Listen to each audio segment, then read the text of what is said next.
प्रशासनाबरोबर चर्चा सुरुवातीला केली। पोलीस प्रशासनानं त्या ठिकाणी तुम्ही एक बी मतदान पोल केलं तर आम्ही हे साहित्य तुमचं मतपत्रिका असतील मतपेट्या असतील आम्ही सगळं गुंडाळून घेऊन जाणार आहोत। तुमच्यावर सगळ्यावरती आम्ही गुन्हे दाखल करणार आहोत। आम्ही अगोदर 44 कलम पुकारलेला आहे।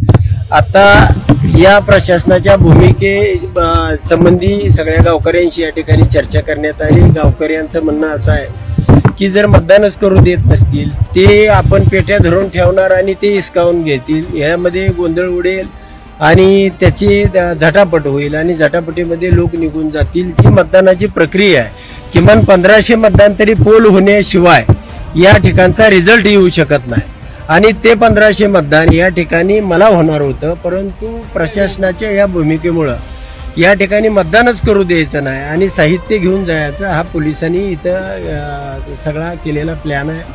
त्यामुळं आम्ही या ठिकाणी थांबण्याचा गावकऱ्याबरोबर चर्चा केल्यानंतर निर्णय घेतलेला आहे।